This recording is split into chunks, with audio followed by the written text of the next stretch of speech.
have a strange relationship with my ego. On the one hand, I could benefit from a better developed one. Self-doubt and self-hatred would both be kept at bay if I thought a little more of myself. On the other hand, the little pride or ego I have often holds me back. I can't release this video yet because the intro needs more work. The cuts aren't synced to the music as well as I'd like. That wouldn't be a problem if I ended up happy with the result, but if I'm honest, all I can see are the mistakes when I watch my videos back.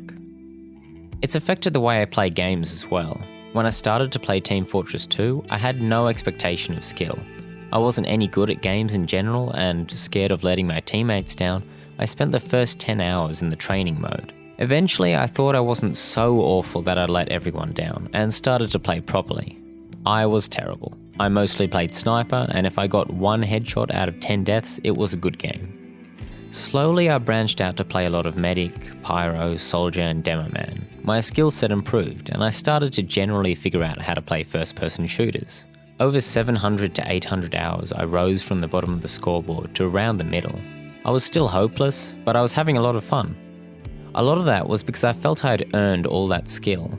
While my KD was worse than most, and it's far better now, I was loving every moment. Then I stumbled across a custom server, and although my time on the Golden Age server was the best I ever had in TF2, I started to develop an ego. An ego I didn't like, and didn't even realise I had until the server collapsed. Initially, it was a matter of ranking myself among the other server regulars. I played often, and a lot of others couldn't do the same. Some were younger, some older, and I placed slightly above average mechanically. All of a sudden, I cared about my level of skill and worked to improve it. I had a different attitude towards dying too. If I died to one of the better players, I was still as happy as ever. But if I died to someone that I mentally ranked as below me, I would be a little salty. I rarely ever spoke on the server, but I was more likely to talk to the better players or the server admins. All of this I only realise in hindsight, but I was, perhaps for the first time in my life, competitive. I had an ego.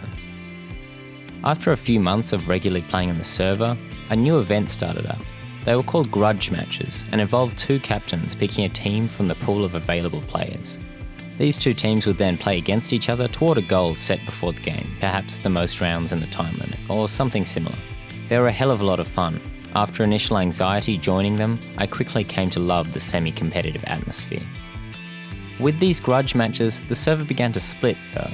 It didn't help that in the captain's picks the players were chosen according to skill, reinforcing the sort of notion I had of a rank among the server. Methods please? Oh shit. I still tried to play casually and in the grudges, but many only liked one or the other, and eventually the server was only full when there was a grudge on. From here, you can see how the server died, and the admins could see it coming too. Just as an interlude, I'd like to thank Slime, Kitty, Methus, and all of the other admins and mods on the server, should they happen to watch this.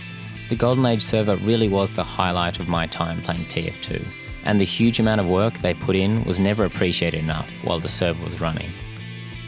As the community split, some of the older and most friendly faces left, and eventually the server was closed, with Slime renting a server weekly for the grudges before those eventually died too. Ladies and gentlemen, this is not the end, but the beginning of the end. Of the beginning.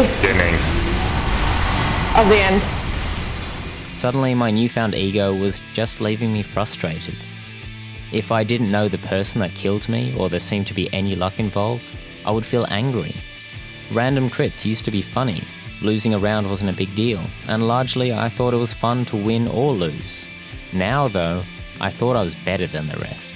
After Golden Age servers, the grudges, and now roughly 1,200 hours, I was mechanically decent, and sat at the top of most scoreboards in casual games, but I wasn't anywhere near as happy as I'd been when I was getting destroyed with only 10 hours in game. Around this time, I was feeling particularly bad. Mentally, my health was at its lowest point, and that contributed greatly to this feeling, but my ego was a big part of it. Every kill felt like my right, and every death unfair. For a while, I didn't use any of the fun or strange weapons TF2 has to offer, and exclusively played in the way that would net me the most kills. Meanwhile, I barely played medic, and stuck to classes like Demo Man or Soldier that were more likely to get me a win. In short, my ego was ruining one of my favourite games. Skip ahead to today, and I'm playing less. I'm not as good as I was, and I'm not trying as hard. I'm screwing around with dumb weapons, playing medic, and enjoying myself again. I can't say anything for the competitive community. I love to watch both Sixes and Highlander, but for me that's the TF2 I love to watch. The one I love to play is the other TF2. I love the dumb moments, the silly strategies, and the sheer stupidity of it all. Sometimes all the stuff I gathered obscures what TF2 is. All of the skill, the hats and weapons, they're all just part of the game. And frankly, I'd like to get back to playing that game instead of competing in it. So this was a bit of a strange video for me. I don't know if I'll do this sort of thing again, but I definitely enjoyed trying. Anyway, let me know how I did in the comments below. Cheers, have a good one.